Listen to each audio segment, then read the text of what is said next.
अफगानिस्तान पर कब्जे के बाद तालिबान भले ही खुद के बदलने के दावे करता हो, लेकिन उसकी असलियत बहुत जल्द सामने आ चुकी है। तालिबानी फरमान और तालिबानी सजा की जैसी तस्वीरें अब सामने आई है, वो दिल दहलाने वाली है। कहीं किसी की कोड़े से पिटाई हो रही है, तो कहीं गोलियों से छलनी किया जा रहा है। महिलाओं पर भी तालिबान का जुल्म 20 साल पहले की तरह शुरू हो चुका है।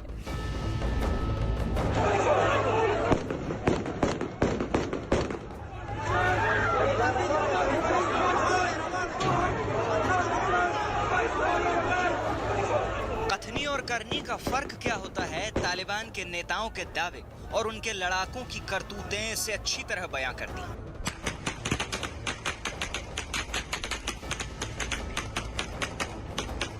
एक नहीं, हजार तस्वीरें हैं।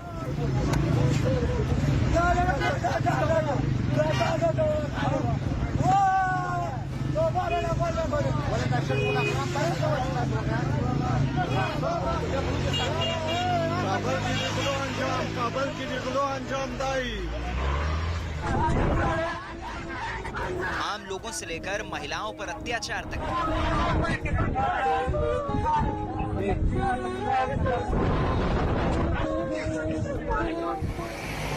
और हर तस्वीर चीख चीख कर एक ही बात करती है, तालिबान लड़ाकों की नहीं, आतंकियों की जमात है, जिसने मजहबी नकाब ओढ़ रखे हैं।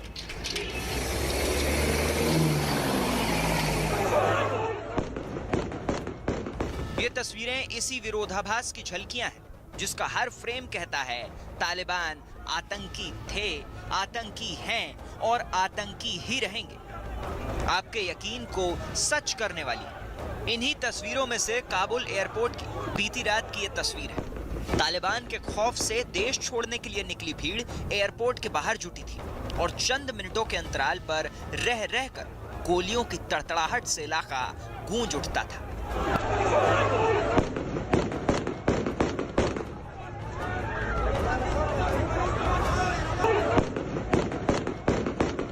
और फिर गोलियों की आवाज और उठते गुबार के बीच गोद में बच्चे को लेकर भागती महिलाएं और दूसरे लोगों की अफरा तफरी की तस्वीरें, जो जिंदा लोगों के कलेजे छलनी कर दे और जिसे गोली लगे उसकी जान ले ले।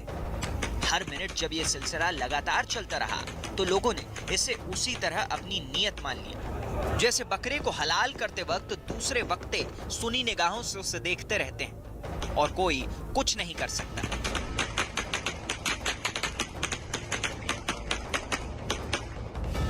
बताया गया कि काबुल एयरपोर्ट पर तालिबान के कब्जे के बाद से अब तक यहां 12 लोगों की मौत हो चुकी है। इनमें से कुछ तालिबानी आतंकियों की गोलियों से मारे गए और कुछ गोलीबारी की वजह से मची भगदड़ में।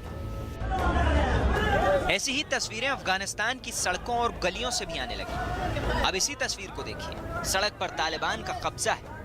कुछ लोग सड़क के किनारे दीवार के पास हाथ खड़े कर बैठने को मजबूर किए गए हैं और इन लोगों पर AK-47 और रॉकेट लॉन्चर तक से निशाना साधा जा रहा है।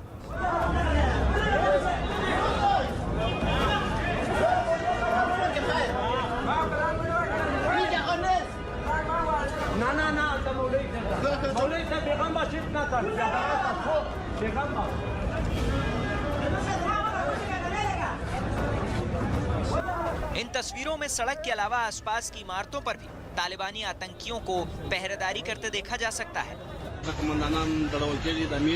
इन्हीं तस्वीरों के बीच अफगान मीडिया के हवाले से एक और खबर आई, जिसमें दावा किया गया कि तालिबानी आतंकियों ने एक दिन पहले अफगान पुलिस के पूर्व जनरल रजाक के 4 करीबियों की कंधार स्टेडियम में सरेआम हत्या कर दी। 4 कमांडरों की हत्या को तमाशा बनाया गया, जिसे देखने के लिए सैकड़ों लोगों की भीड़ जुटी।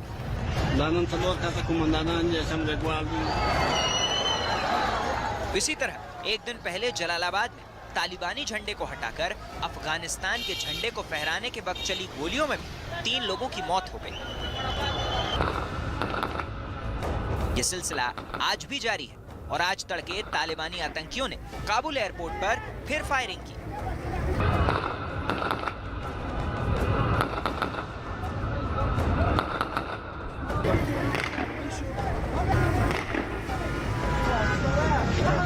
तालिबान के नाम से मध्यकाल के लुटेरों जैसे कबीलों की जो छवि बनती है, अफगानिस्तान में ये फिर से साकार हो रहा है।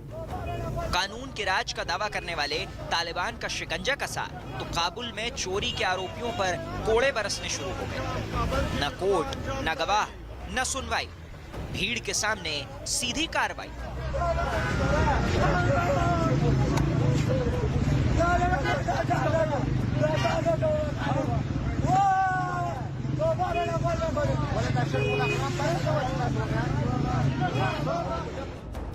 ये तालिबान का वही क्रूर चेहरा है जिसके लिए वो दुनिया भर में जाने जाते हैं। अफगानिस्तान में तालिबान के कदम रखते ही कार चोरी की घटनाओं में तेजी आई तो तालिबान की आरोपियों पर ज्यादती भी शुरू हो गई, जिसकी गवाही कई तस्वीरें दे रही हैं। जाहिर सी बात है कि तालिबान की वजह से ही अफगानिस्तान में हाहाकार मचा हुआ है। भारी तादाद में उस देश में ऐसे लोग हैं जिनके पास न पासपोर्ट है, न वीजा है, न जरूरी कागजात है, फिर भी वह देश छोड़ने के लिए आमदा है। और इसकी सबसे बड़ी वजह तालिबान है।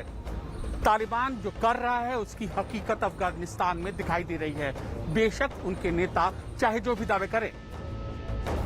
महिलाओं को लेकर भी अपना नजरिया बदलने का दावा तालिबान के प्रवक्ता प्रेस कॉन्फ्रेंस में कर चुके हैं, लेकिन अब जो तस्वीरें सामने आई हैं उससे जाहिर होता है कि सारे दावे दुनिया की आंखों में धूल झोंकने के लिए किए गए थे। तालिबान के लौटते ही अफगानिस्तान में महिलाओं के सैलून बंद हो चुके हैं और जहां जहां महिलाओं की तस्वीरें लगी थीं उन्हें या तो हटाया जा रहा है या उन पर कालिख पोती जा रही है। काबुल में दुकानों के अंदर और बाहर लगी महिलाओं की तस्वीरों को न केवल काले रंग से मिटाया जा रहा है बल्कि उन तस्वीरों को ऐसी शक्ल भी दी जा रही है जिसमें बर्बरता और ज्यादती के कई संकेत और संदेश छिपे हैं। हाल ये है कि नौकरी पेशा महिलाओं को छूट देने की बात कर रहे तालिबानी नेताओं के दावों के उलट महिलाओं को नौकरी छोड़कर घर बैठने को कहा जा रहा है। अफगानिस्तान के राष्ट्रीय रेडियो टेलीविजन समाचार में काम करने वाली शबनम डावरान नाम की एक महिला पत्रकार को घर जाने के लिए कहा गया।